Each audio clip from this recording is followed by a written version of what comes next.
Hi, everybody. Welcome to episode 164 of Radio 815, the podcast dedicated to examining the works of writer, director, producer J.J. Abrams and his extended Bad Robot universe. I'm Matt Crandall, here with Marcelo Inostroza. Today, we are talking about the first R-rated Bad Robot feature film that came out in 2018, produced by none other than J.J. Abrams and made by Bad Robot. Directed by Julius Avery. It is the Nazi zombie horror extravaganza Overlord. And Marcelo, do you want this injection, or do you think it maybe might be a bad idea to give that to yourself? I think it might be a bad idea to give it to myself, but I would be intrigued because I'm wondering, would that make me walk or run, or would that just make me crazy, make me want to eat a bunch of people? I really had so much fun with this movie, and you just mentioned that it was the first ever rated R film for Bad Robot. I'm struggling to believe that, but I guess it must be true. Like I cannot believe that this was their first true rated R piece of material. Because when I think of rated R piece of material for Bad Robot, I know it's a TV show, but I think of Westworld. So this is not something that popped into my head as being the first thing that Bad Robot did that's rated R. But the thing that I like about this movie is I like the feel of it. I love the way that this film basically starts with, we have some old news footage being relayed to us by some narration, and then we are just thrown directly into the action with this group of soldiers basically flying over France, I believe, about to about to descend on France to just kill some Nazis.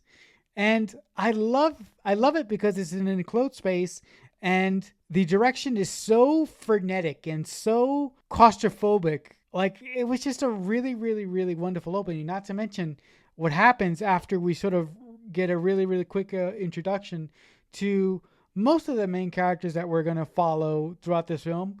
But also we get the introduction to our main character, who is this really kind, gentle, everyman sort of soldier. And you really, really become endeared to our main character of this film within a very, very short period of time before shit hits the fan, literally and figuratively. So I thought the opening to this film was just aces to me. Yeah, I think this is another movie that marketing, they have to let you know what kind of movie it is. But this, like, From Dusk Till Dawn or even Abigail, if you were to put it on not knowing what it was, for the first 40 minutes, you would actually just think this was a World War II movie, because it's very straight. And the reason it's called Overlord is because Operation Overlord was the code name for the Battle of Normandy on D-Day that ends up turning the tides of World War II. So this is them going to take part in, like, the big thing that ends the Nazi occupation, right? So it's this big moment, but I love that, we're meeting everybody on this plane, and we're getting up to speed on some of these characters really quickly, because a lot of them are archetypes, and a lot of them are, at this point, a lot of unknowns in this movie. So these people now actually are a lot more famous than they were when this movie came out in 2018. But I love that quickly we start to see, okay, Wyatt Russell is this moody guy who doesn't want his picture taken, Captain Ford. And you're like, all right, seems like an all-American kind of guy. And he's really giving, early Kurt Russell in the John Carpenter movies kind of energy. Even in the first scene on the plane, we are introduced to the main guy that we're going to follow for most of this, Boyce, played by Jovan Adepo, who I love that, when Bad Robot does stuff, even people who aren't with Bad Robot anymore or are Bad Robot adjacent, that these guys are watching each other's stuff, because Jovan Adepo would be in Damon Lindelof's Watchmen, and he's the star of this movie. And, now he's in a lot of stuff. He is one of the leads of Babylon, a movie that Babylon Hive Rise Up, I love. Even though it's polarizing, and he is now on Three Body Problem. So, like, he is having a really good career. And then there are, a ton of Game of Thrones sort of bit players who show up. Euron Greyjoy and some other people are in this movie. One of the guys on the plane is Joseph Quinn, who at the time of this movie, he had done like a little bit part in Game of Thrones, but most people would know him now as Eddie Munson from Stranger Things. And he is now going on to like a huge career where he's going to be in, friggin' Fantastic Four for Marvel. This guy is only in this movie for a blink and you miss it part, but tons of stuff is happening for a lot of the people in this movie. And I like that as we're meeting them all, and especially, John Magaro, who was most recently in Past Lives and shows up in like a million things as Brooklyn dude, who's the stereotypical American. He's had memorable parts in like The Big Short, and he was most recently, he does a lot of, like I said, Past Lives. He does a lot of art house stuff, but he's really good. And so he's kind of like the asshole Tibbet that you're like, okay, I can see that this guy's like the all-American, can't you see I'm walking here kind of guy. And Bokeem Woodbine comes out and starts giving a big speech about what they're going to do, their big mission. And the minute that happens, you know that shit is going sideways like real quick. And I love that the first 10 minutes of this movie are very visceral because first 5 minutes, we're meeting everybody. It's calm, they're on the plane, and we know that they're flying to do a crazy mission. But then, of course, after Bokeem gives this speech, then all hell breaks loose and a bunch of guys are killed. We follow Boyce as he jumps out of the plane, and literally it's a point of view shot, like the camera is attached to him as he's falling, and it looks incredible, and it's so loud. And then he's submerged in water and he's got to cut his way through his parachute, and it's all so intense. And then when we finally are taking a breath and the guys regroup, then all of a sudden the dude who's talking about the book he's gonna write fucking blows himself up, and it's like, holy shit, this movie is intense. So I like that it is establishing the characters real quick, but just enough that we can get their archetypes. Then it gives us huge action. And then just when you think you're getting a break from that, more intense war action. But at this point, not a hint at all that this movie is going to take a real hard left turn at some point. So how are you feeling after that incredible opening sequence, and then dude blows up because they're walking through a minefield?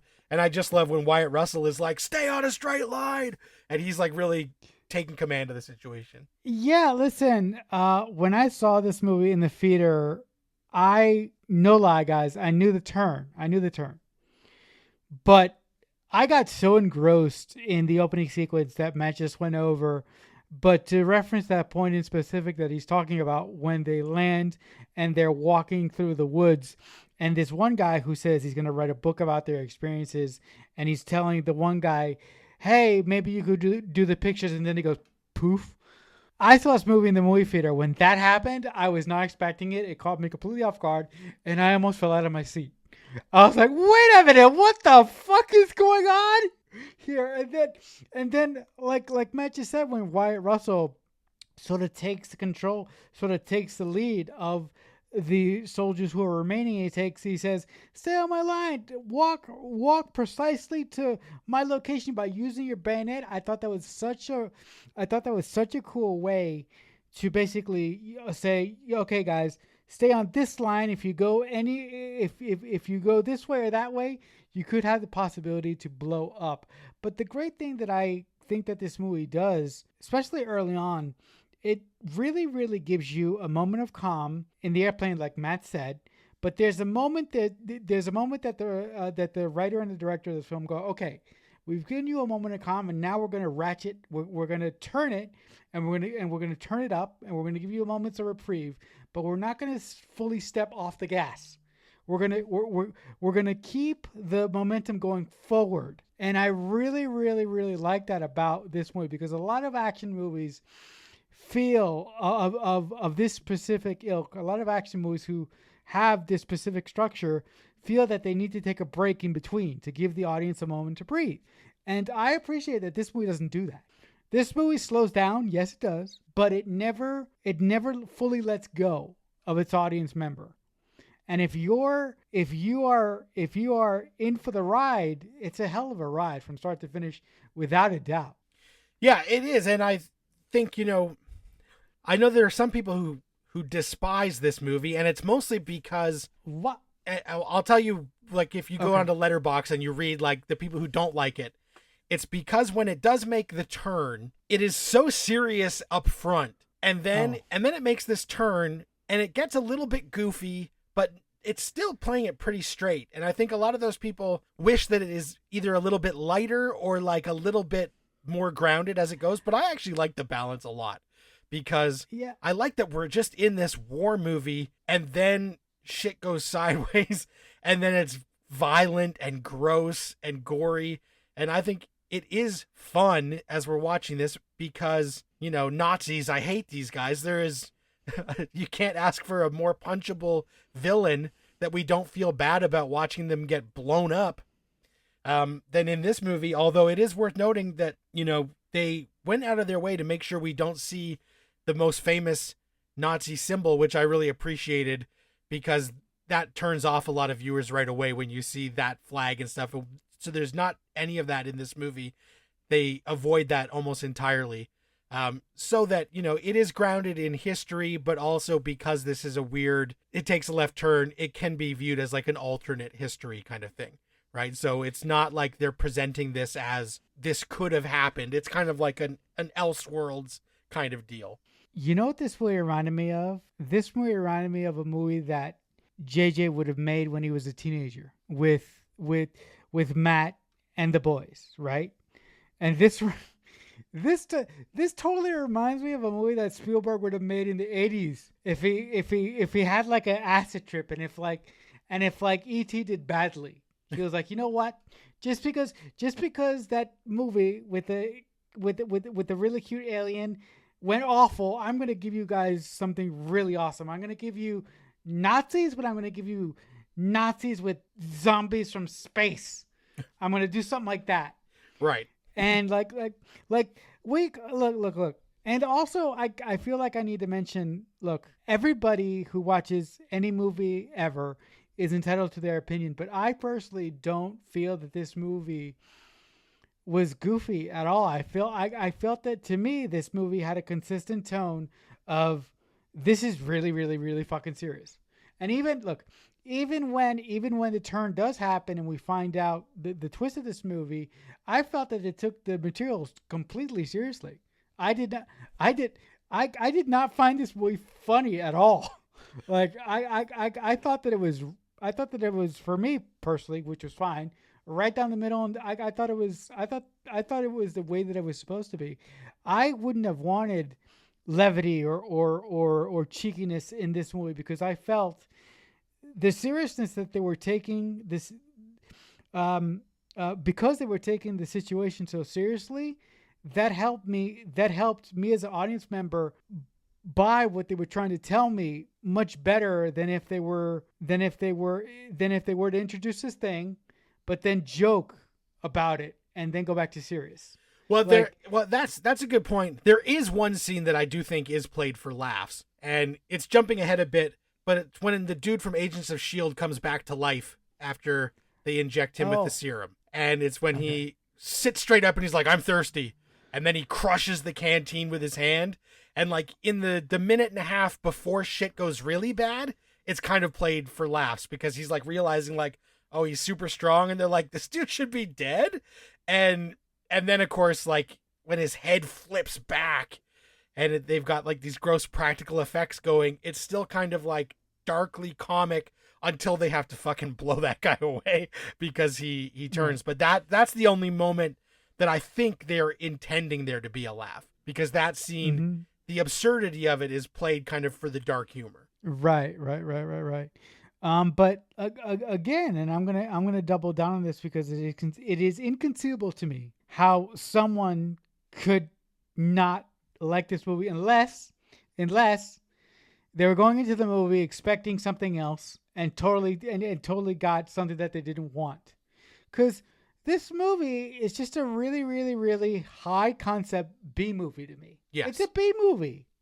It's the type of movie that Charles from My Beloved Super 8 would have made. He totally would have made this movie. You know And what? You know it. And I think You know it. I think the thing that now frames what kind of movie this is for us now is that this is directed by Julius Avery, who at the time had done like a Ewan McGregor drama, and he wasn't really well known. But if you're queuing this up now, you just need to know you're watching a movie directed by the same guy who directed Russell Crowe in The Pope's Exorcist. Okay? So, like, that tells you what kind of movie this guy likes to make. And if you go into this movie knowing, and like, I'm a guy who I love The Pope's Exorcist. It's this exact tone. It's a total B movie, but it plays it straight and it gets really fucking gnarly about halfway through and like doesn't let up. But there are moments in that movie where like Russell Crowe is driving a Vespa through France while Faith No More plays on the soundtrack, and you're like, what the fuck am I watching? But in the best way. And that is the tone that Overlord is going, where it is a B movie, but it's played straight. And this guy just kind of, I think this guy's actually, he's made one terrible movie. He made a movie, Samaritan, with Sly Stallone that just didn't work. But other than that, like, anytime this guy makes a movie, I'm always interested, because this movie is stylish as hell for like a straightforward B horror movie. And I also think some of the detractors, maybe their problem is, you know, I mentioned like a recent movie, Abigail, that also like started as one movie and then has a horror twist. Both of these movies play the first part for like an hour. So if you go to see it expecting the twist, you might expect that the Nazi zombies are going to show up at minute 20. And it's like, no. It's a half and half. We're like making you wait for it. And those people might just be getting impatient that like, where are the zombies that I thought we were going to kill? Because, you know, it is played so straight. But I do like that, you know, after they land, then they have a run-in in the forest with a young woman named Chloe. And I just got to shout this out, played by Matilda Olivier, who was on Mrs. Davis, Damon Lindelof's show. She was a nun in 3 episodes of that. And so, like, you just know Lindelof watched this movie at some point, and he casts Jovana Depo in Watchmen, and he picks this woman up and puts her in his other show. So I like that, you know, even though Damon and JJ haven't worked together in a long time, they're still probably bouncing ideas off each other and comparing notes. And so that just puts a smile on my face, knowing that, like, there's no way he just found this woman without, like, seeing this movie or having JJ, you know, say, like, oh, this great actress was in our movie. And so they meet her, and she takes them to her house, and that is when we meet, like, the real bad, like, Nazi guy, Waffner, who is Euron Greyjoy from Game of Thrones, and he's this hulking piece of shit. And we know he's a piece of shit because, you know, he's down with sexual assault, and he's, you know, a Nazi, so obviously we hate him. And I like when they're hiding and the stuff with her brother, and just bring it kind of like small stakes where they're hiding in this house and still we don't know what's at play. They did walk by as they saw like a bunch of disfigured bodies kind of being burnt up, and that raised some red flags. But then also in this house, there's a room that they're not supposed to go in, and we hear this ominous wheezing from outside the door, and we're like, what in the fuck is going on in this room? What are you thinking as our main guys are hanging out with Chloe in this house, taking refuge and trying to hide from the Nazis, but also something fucked up is in the upstairs bedroom? I really like this scene when our group of soldiers meets up with Chloe, and Chloe takes them to her house, and we meet her kid, and also we meet the shitty Nazi. But I think the great thing about this scene is that, like I said before, this movie doesn't fully step off the gas. And even when our team of soldiers gets a moment to relax, the director and the writer put something in the scene that they're supposed to relax. They put something that pushes the story forward and makes you question, wait a minute, what is really going on here? What is the deal with whoever is in what is the deal with whomever is on the other side of that door? So that mystery of whoever is on the other side of the door really makes you wonder, if you don't know what movie you're watching, what the hell is happening here? And like Matt said, from a writing aspect, it's teased early on or in the scene before, when they're walking through the woods and they come across these disfigured bodies. They look like animals, but not animals. But not animals. They look like the weirdest shit ever. So I really like how the director showed that visually once they got to the house, and how he teased it when they were walking in the forest before they ran into Chloe. The one thing that I did appreciate is that in a lot of movies, when they have romantic interests or they have a female character, they just have this this female character in the movie because they feel that the main lead needs a romantic interest, or they just need a character to be there just to be there. So I don't like characters who are put in specific situations just to fill out the cast. I really like when female characters get something meaty to do in the movies that I watch. And Chloe as a character is badass. She is really committed to the way that she feels about the Germans.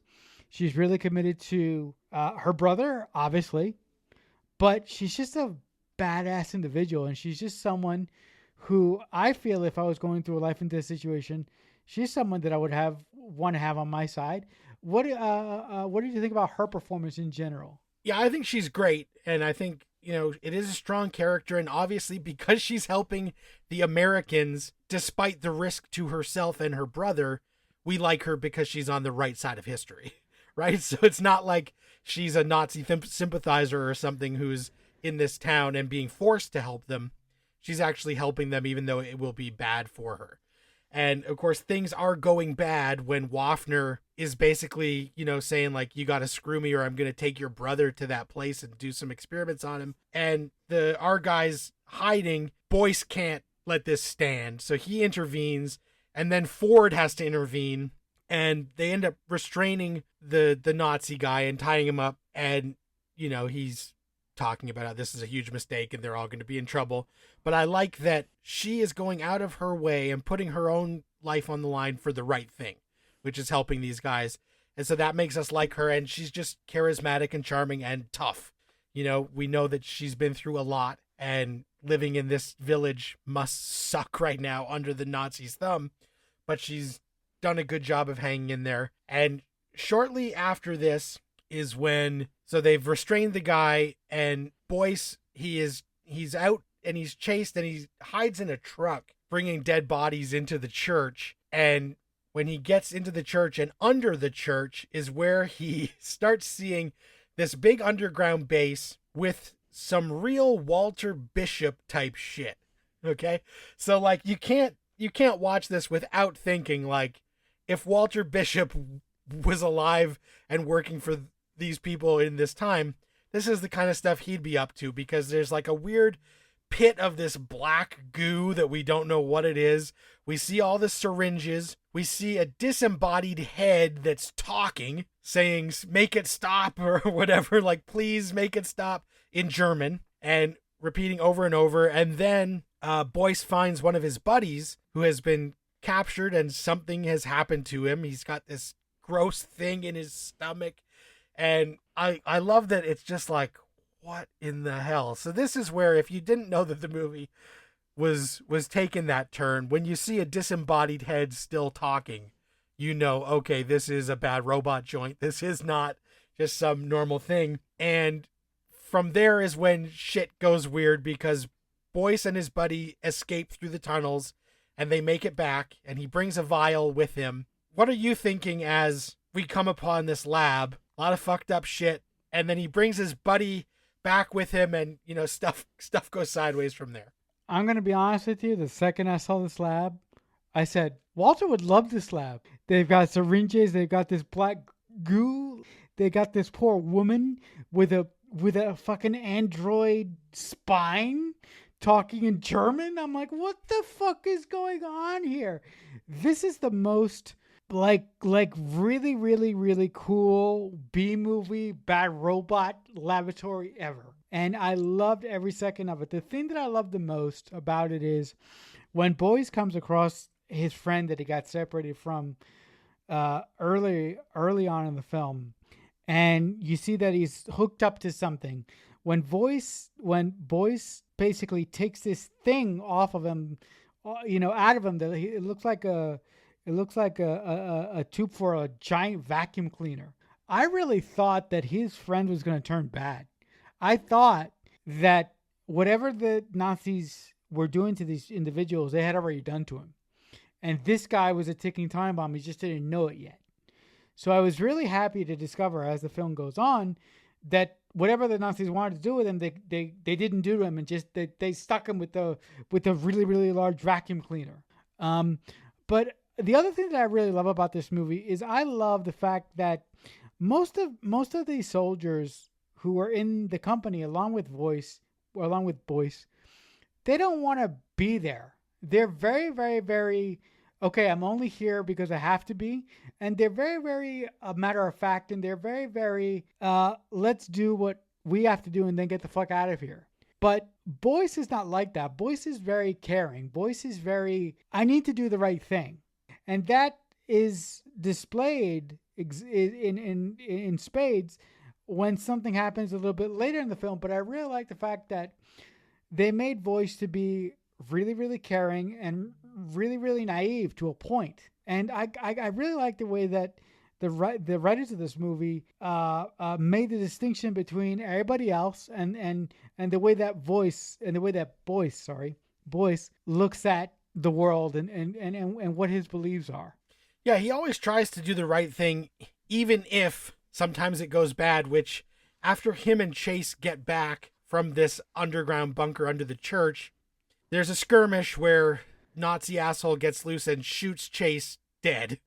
And in those moments where he's like, his friend is going to be dead, he has brought the syringe back. And so Boyce injects him thinking like, maybe this will do something. And that is the moment that I already talked about where he sits up, I'm thirsty, and he crushes the canteen.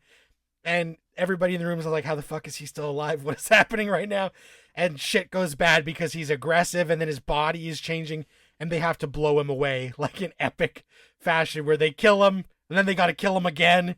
And I love that, Boyce, who isn't, violence is never his first choice.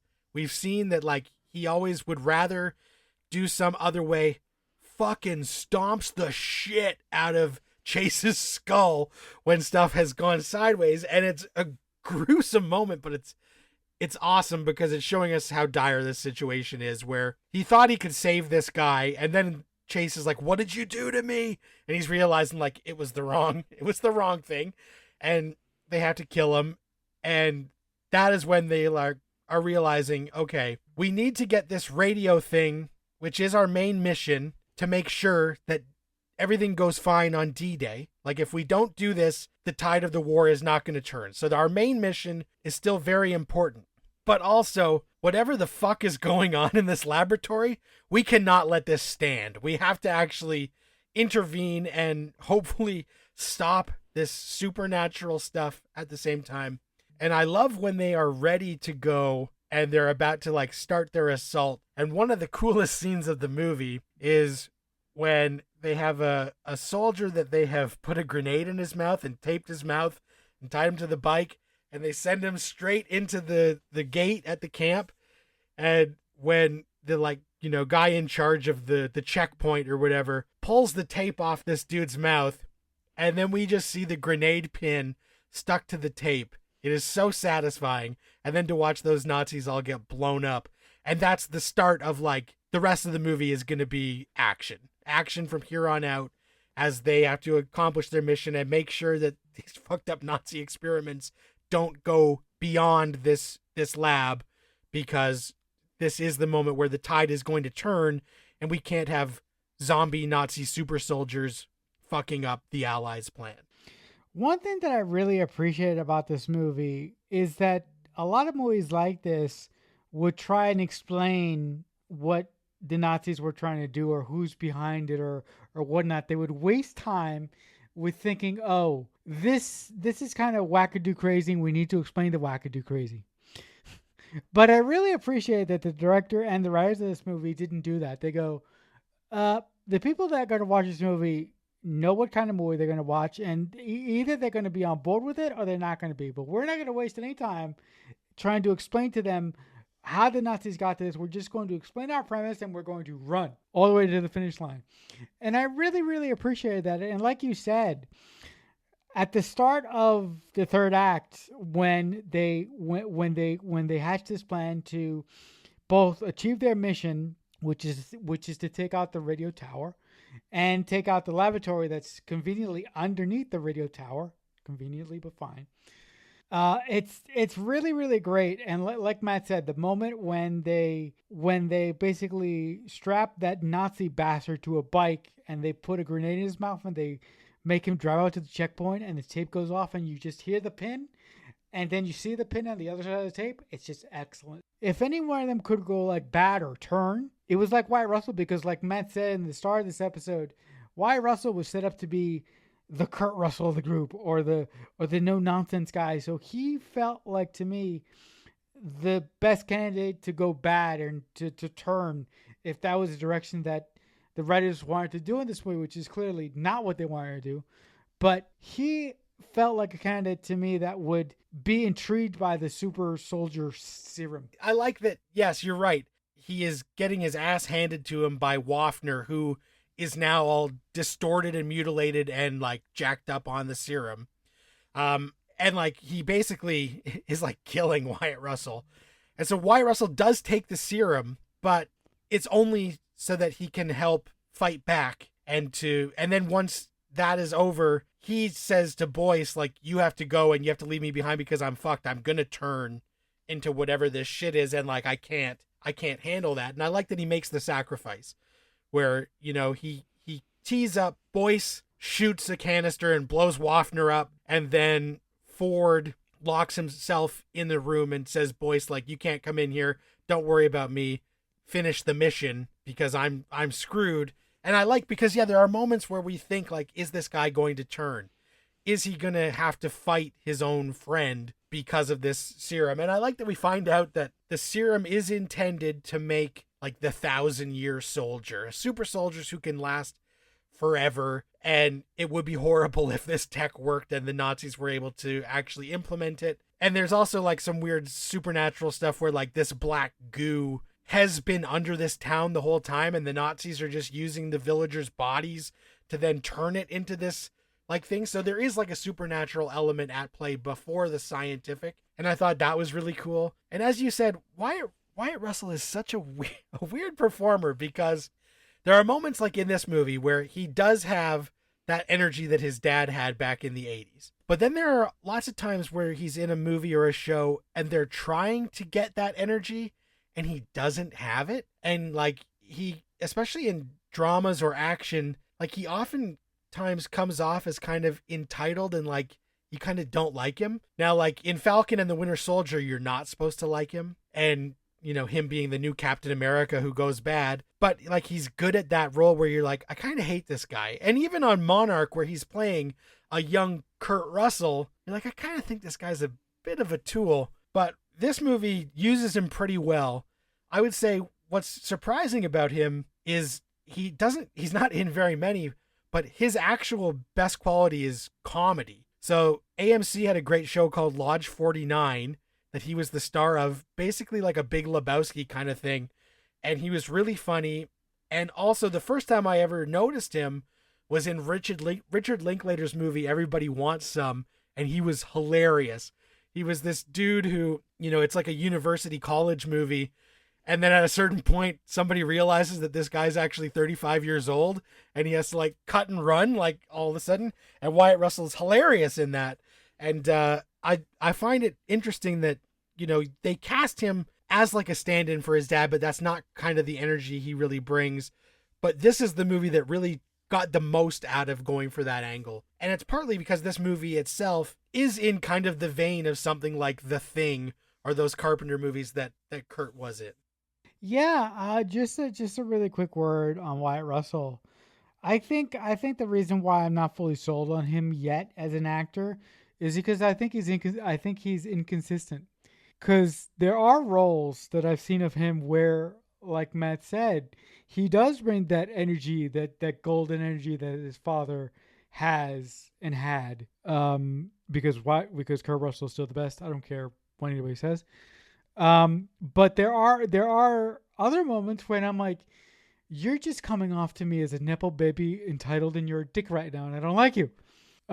So I really enjoyed him in Monarch. I like Monarch to me was the role of his that I was like, okay, this is the role where I haven't once said I hate you or you suck. So this is okay.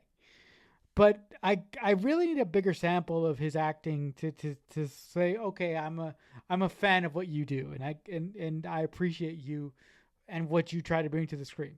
But I haven't got there yet. The other thing that I really appreciate about this movie is at the very end, once Voice completes the mission and he blows up the laboratory.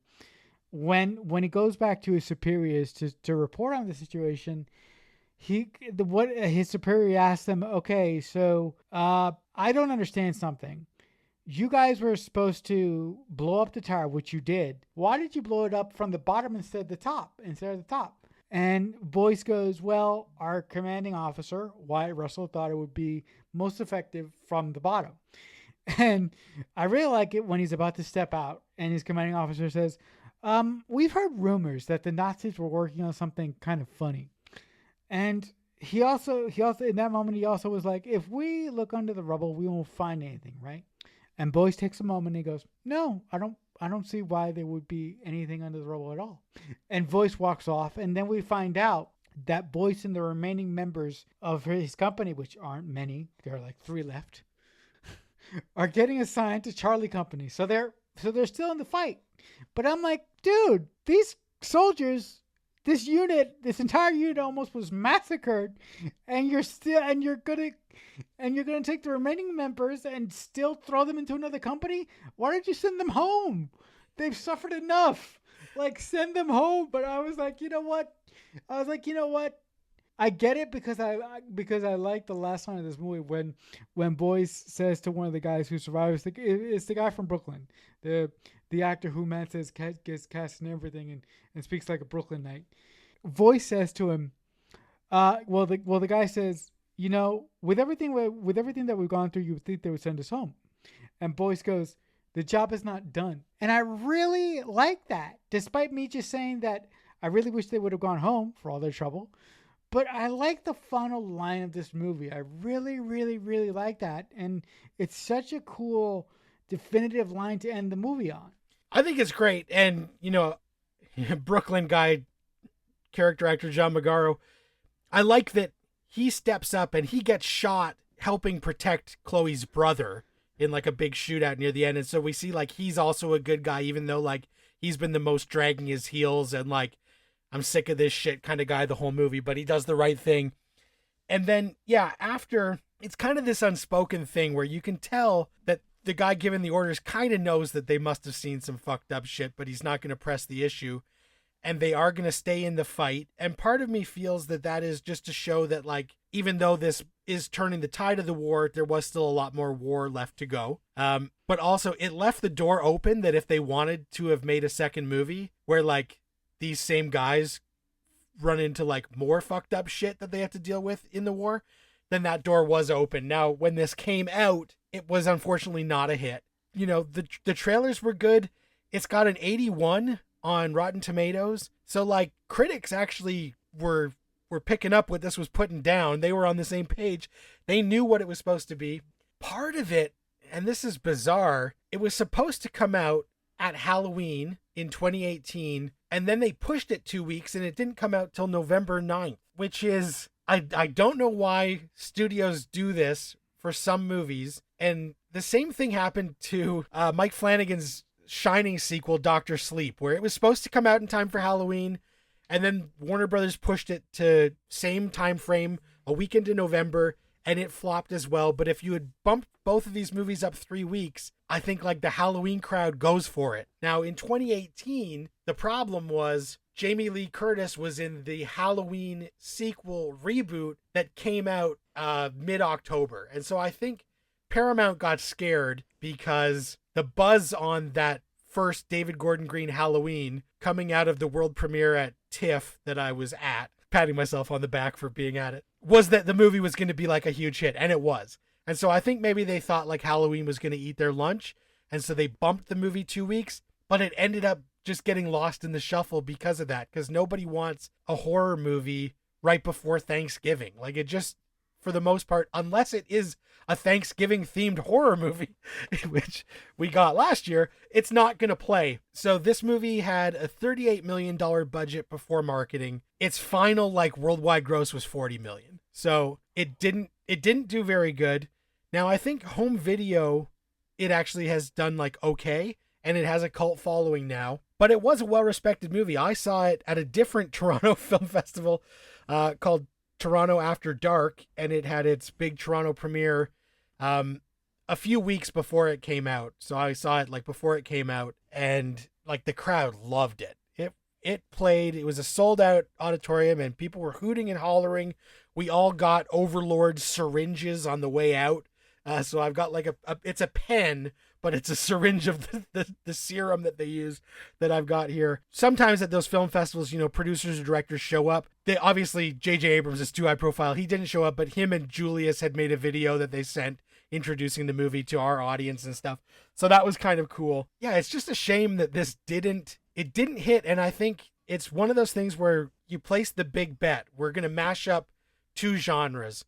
It's World War II and horror. And sometimes those movies play and you have like a surprise hit. And then sometimes the audience is just like, I'm not going to roll the dice on this thing. But I think like on streaming, you know, this movie has found a cult following. It's done pretty well. And like I said, almost everybody in this movie has gone on to like a great career. You need two hands to count all the people who are working for Marvel at some point. I think that the low box office maybe turned Bad Robot off of doing something like this. But like, I hope that they kind of return to, you know, when this was in development, people thought it was a Cloverfield movie. And then JJ said like, it's not. And it almost like there is a way that this easily could have been Cloverfield adjacent, right? If we find out that the black goo is otherworldly and came from someplace. But I'm kind of glad they didn't, because then it would have the baggage of that. But again, maybe if they did, it would have been a hit. So you wonder if it was, you know, the Cloverfield Overlords or something, would it have been a box office success and we would have gotten another one? When I went to go see this movie, unfortunately, I think I was the only guy in the theater other than one other guy. The two of us, we had a great time. The guy actually was sitting behind me, and we were like, we're the only guys here. Let's just watch the movie and get to know each other. And we had a great time. We were hooping and hollering the whole time through. But it was just really sad because it was like a 7:30 showing and nobody showed up. Right. And like I said, I was lucky that I saw it at a festival and it was a sold out screening. The next time I did see it was when it officially opened, and I went opening night and there was like 6 people there. It was the same thing you're talking about. Like, people just, they didn't show up for it. Yeah. It was really a shame. And to your point, like maybe this is the reason why Bad Robot sort of doesn't do this stuff anymore. I think JJ has to get his feet wet again. And as luck would have it, I mean, by the time this episode comes out, this will be old news. But as luck would have it, it's being reported that JJ is circling his next project after the Rise of Skywalker that came out ages ago. So hopefully by now, JJ has some stuff in the coffers to make Bad Robot a bigger presence on the entertainment landscape, because I really do miss Bad Robot. Because nowadays, a lot of movies are made by streaming services. And I'm not saying streaming services are a bad thing, but I really miss the days of big tentpole movies from really, really fun, creative individuals like Spielberg, like a JJ, Matt Reeves, like this guy made a movie like last year, but it came out on fucking Hulu, like Dan Trachtenberg, right? Who's a Bad Robot guy. It's a shame that we don't get a lot of movies like this anymore, which is really unfortunate. The main thing is that if we do get movies like this, they don't go to theaters. So a $40 million, high concept thing, if it happens, it goes straight to a streamer, and then it doesn't feel special, and it's disposable instantly. So this was still at the time when we were putting them in theaters and putting them front and center. And unfortunately, a movie like this doesn't open in time for Halloween. It opens a week after Bohemian Rhapsody, which was like a box office juggernaut. Terrible movie, but like it was making a ton of money, and it gets lost in the shuffle. And then now a movie like this would go straight to streaming. Sometimes those straight to streaming movies catch on, and then other times they're the fucking Zack Snyder Rebel Moon bullshit that $400 million flushed for no one to give a shit, right? So I'd like to see Bad Robot do a genre play, rather than, hopefully they could get it into theaters. And if not, I'd still would like to see them try to attempt a $50 million genre flick. It would be really nice if JJ, after he finishes whatever he's working on now, if JJ finally sat down and said, you know what, I'm going to listen to one of the people I used to work with, and I'm going to make a fucking Alias movie. I don't know about the show, but I'm going to make this one movie to bring the gang back together. And hell, I'll find a way to back up gold bullions to Garner's house, even just to ask her to put up with Michael Vartan for a little bit longer. I'll give her gold, and we'll bring him back, and we'll have a nice sort of Mission Impossible-esque Alias movie. That would be so cool. Do you know how many people watched Alias when it was on the air? They're one hit away from, if the next Bad Robot project that goes to theaters is a hit, that JJ will have a blank check again. And I'm sure he'll do whatever he feels like. But we just need some movement, but we'll see. I would even just be happy with him producing something like an Overlord sooner rather than later.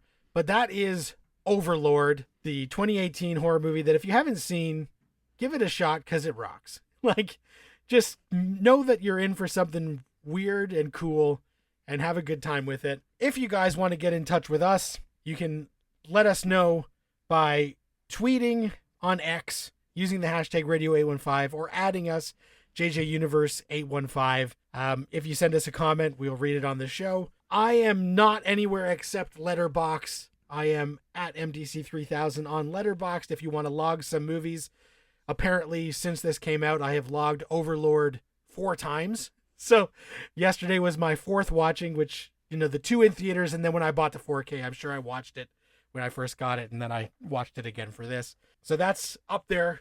For rewatches, that's pretty high, which just goes to show how fun this thing is. Marcelo, people can reach out to you on X. What's the best way to do that? Yeah, if you want to reach out to me and talk about anything J.J. Abrams or give us suggestions about what we should talk about in the future, you can reach out to me on X. I'm at CreekFanatic88, and I'd like to say a special thank you to the few individuals who have discovered our show in recent months and who have given us some really, really strong love and who really, really like our dynamic, because I really like the show, and I think that we've been around long enough now that it's nice that we're getting finally some love from our beloved audience. So from me to you guys, thank you for listening to our episodes, and hope you stick around for all the amazing things that we got coming in the future here. Like, follow, subscribe on any podcast platforms. We are also on YouTube. Marcelo's doing some stuff over there where you can watch the episodes.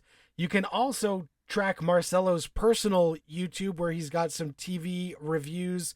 And you might as well plug your other podcast where you talk about movies like this on the regular. Oh, thank you.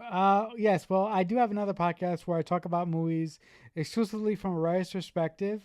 That one is called The Mixtape Podcast, and I'm happy to say that podcast just passed 300 subscribers on YouTube. So thank you to everybody who has shown love for that show. And we have a really fun time over there. We talk about a lot of horror films over there. So if that's your thing, then that's the place to go. And so that'll do it for this week's episode. Until next time, Radio 815, over and out. Radio 815 is a Balloonhead Productions presentation in association with Killer Newt Productions.